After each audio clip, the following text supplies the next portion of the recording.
On the Bombers side, Warwick over to Stern. Back to Zach Warwick. Over to Synan, who's directing traffic from beyond the three-point line. Sends Warwick in. Synan still with it. A jump or two. It's deflected, and it's Dom Black on the rebound. Quickly goes RPI, but they can't hang on to it. Ball goes around. It's picked up by the Bombers. Back the other way. Warwick now sends it back. Spellman can't really hang on, but he's able to keep it back in play for Sikoriak. George Sikoriak on the Bombers side, dribbling as the Bombers looking for an opportunity. Sends it to Spellman. Back to Synan, who gives it up to Jack Stern. Stern goes up, and they call a charge on Jack Stern, so it'll be RPI ball. Those block charges are going to be key over the course of this game. We've seen a couple go different ways, but Ithaca, again, chucking up a three that is just not going today. They're shooting 13% from three-point land. They've only gotten a couple to go, and as a matter of fact, 2/3 of your three-point production so far today have come from Skylar Synan, and Synan is only shooting 20% entering today from beyond the arc. Skylar Synan has been very efficient for the Bombers. They've been able to make a bit of a comeback so far in this game, only trailing by 5, 33-38 in this game, 7:50 to go. What have the Bombers done incredibly well during this run to get back in this game? Rebound the basketball on the offensive end. They're out rebounding on the offensive end 13-6 compared to what RPI has. And that's been what's keeping them in this game. It's been those second and third chance opportunities. But right now, the one thing I've noticed for both teams, they're not cherishing possessions. It's a low-scoring game. There's a very good chance the winner of this game is south of the 50-point mark. And in a game like that, you have to protect the basketball. You have to take care of it. You have to be smart with your possessions. But at the same time, I think if Ithaca fastens the pace a little bit against the Engineers, again, that they're uncomfortable playing fast. That's what got Ithaca the win a few weeks back here at Ben Light over RPI by more than 10. So I think if Ithaca speeds up the pace a little bit, gets RPI out of their comfort zone, and they continue to play stout defense, there's a chance that this game could turn on its head. However, at the same time, I know I'm contradicting myself, you have to be smart with the ball. Will Rubin will be inbounding it for the Engineers, and he'll send it to Dom Black. We'll send it back to Will Rubin as RPI looks to go across the midcourt line. It'll be Rubin and Black who send it over. By the Ithaca logo is Dom Black. Sends that one up for Ungbazo. Gives it over to Eukster. An opportunity now for Brian Kelly. Kelly contested by the Bombers defense. Sends it out for Johnny Ungbazo. For Dom Black, who has it, passes it inside. Dom Black all alone from three. Another swish. Dom Black, 2 in a row. Swish threes left all alone. It's 41-33. RPI jumps way back out in the lead as the Bombers have to go quickly. Skylar Synan moving fast, now contested by the defense.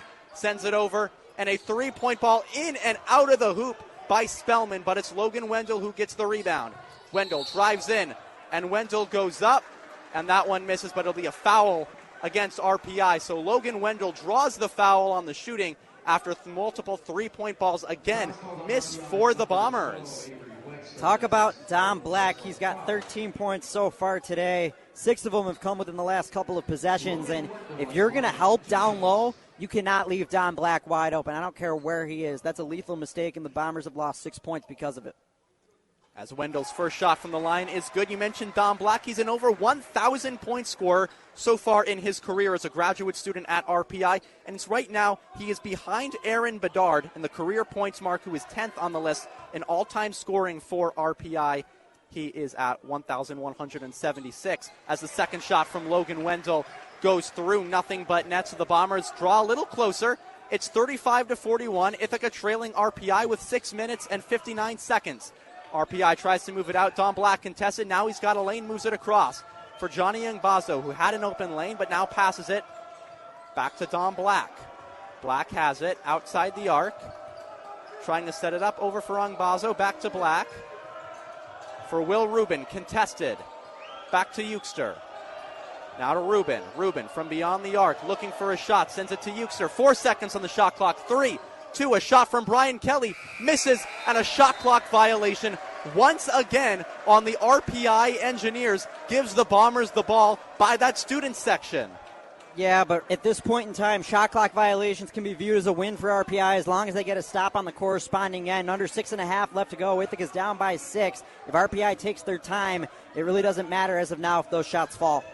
Sikoriak has the ball. He'll hand it off to Logan Wendell, passes it inside to Radovic.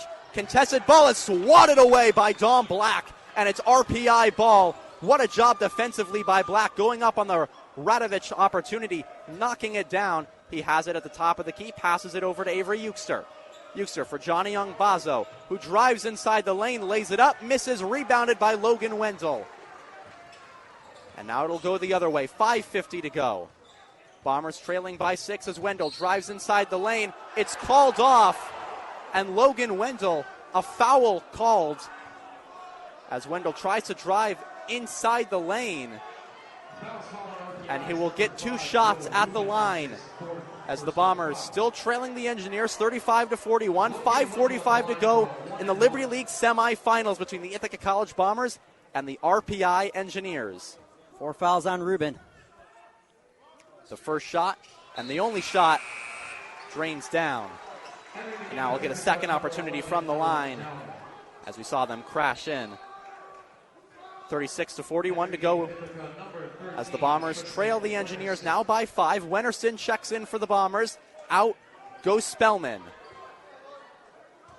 Wendell, his second opportunity from the line.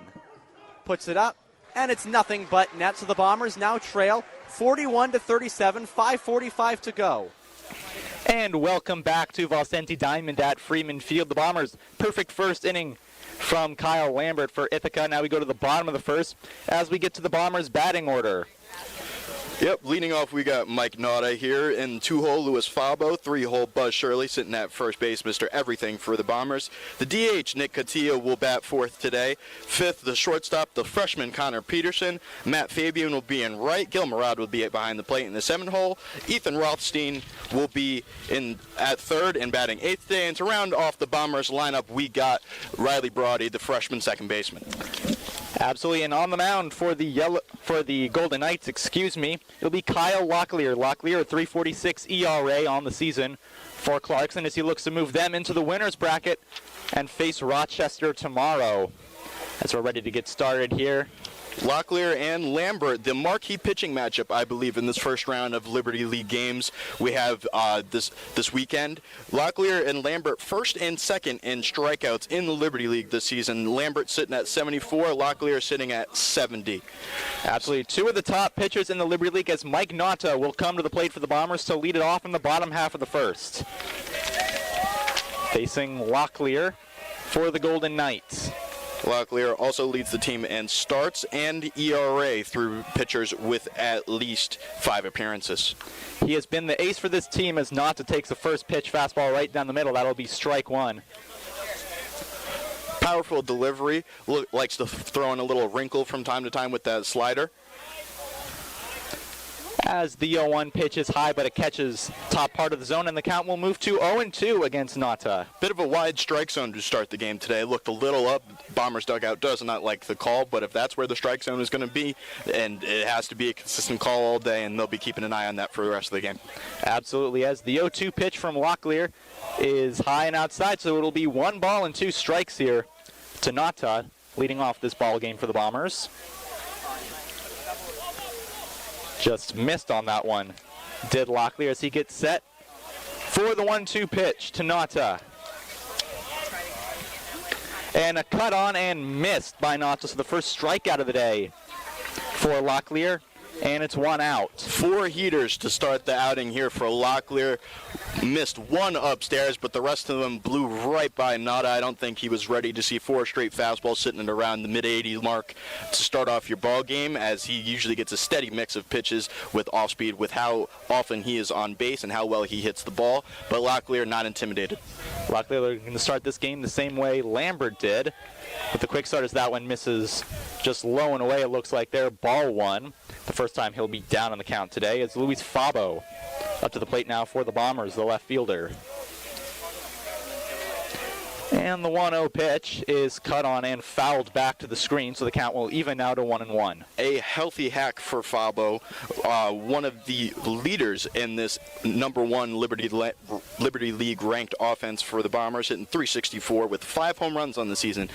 Sitting at just 5'8", power comes in all sizes.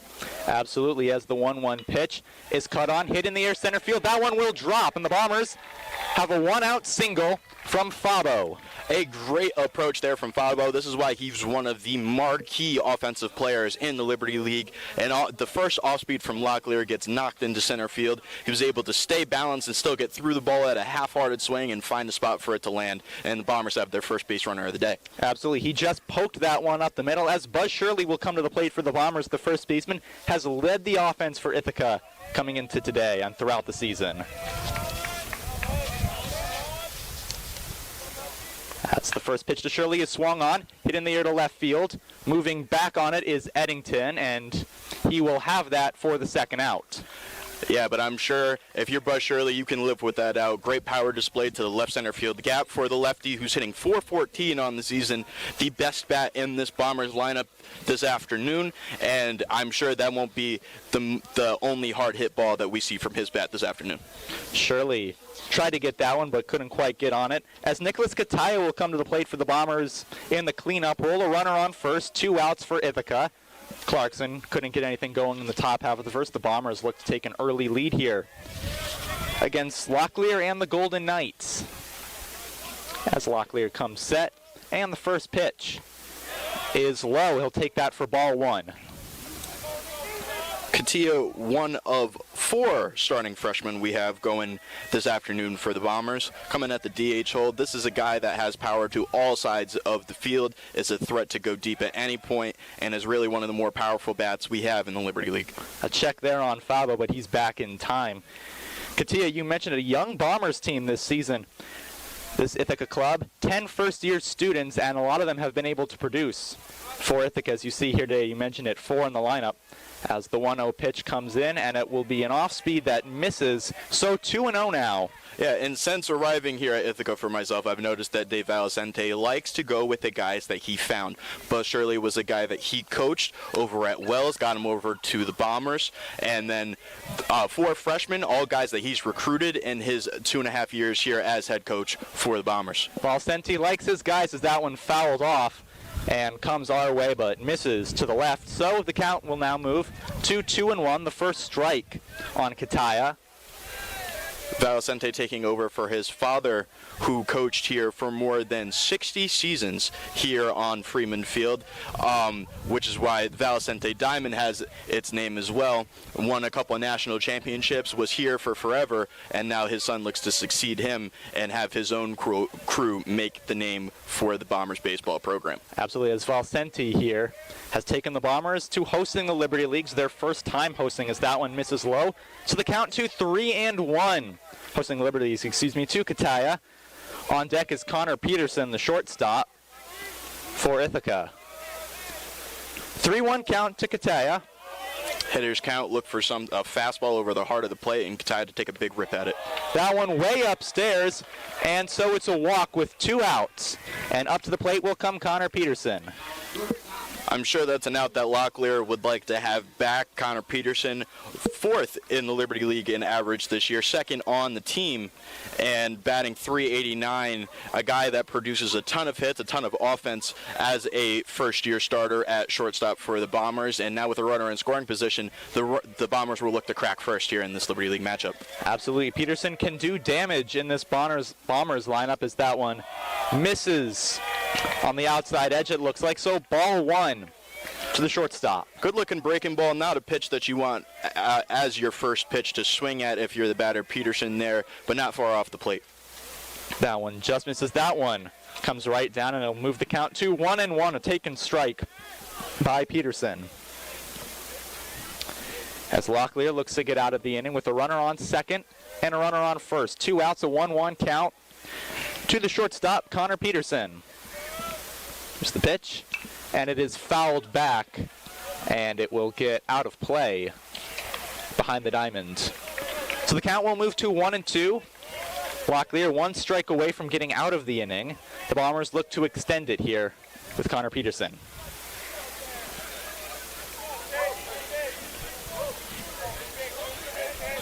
As Locklear gets set on the mound, we'll look in. Waiting for his pitch, and he has it. Set. And the 1-2 pitch. Cut on a high pitch. It is fouled down the first base line. It will go foul and out of play. A hack there on a pitch by Peterson that looked to be a little up, trying to fight his way off and stay alive. Yep, a purely defensive swing, a curveball up in the zone, too close to take for Peterson, and he lives to fight to see another pitch. The kind of swing you take in that situation. Don't really want to hit that one. But he will stay alive once more. 1-2, 2 outs, 2 on for the Bombers. Here's the pitch swung on into left field. Moving back is Eddington. He can't get it. It's over his head. In to score comes Fabo. Over to third comes Kataya. He's coming in. Kataya beneath the tag. Over to third is Peterson. He is out, but the Bombers two cross the plate. And he could not give less of a care about getting thrown out at third base. He fires up the dugout, gets up immediately, and the Bombers strike first. Absolutely. Well, a double down the line, picked off at third, but the Bombers take a 2-0 lead going to the top of the second here from Valsenti Diamond at Freeman Field. So for you, how do you feel that today went offensively, getting the guys going?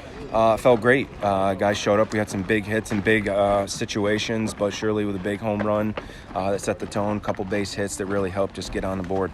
And you got 8 really strong innings out of Lambert. How does that feel for you, just not having to use your bullpen early in this series? It feels great. It's something we can count on Lambert for the entire year, to be competitive, have a good start, and we're glad that he had all of his stuff today and did really well as Garrett Bell came in and shut the door. All right, and the last question I have for you, have 2 tomorrow against this Rochester team. What are you going to look to do then? We're going to look to do the same exact thing we did today.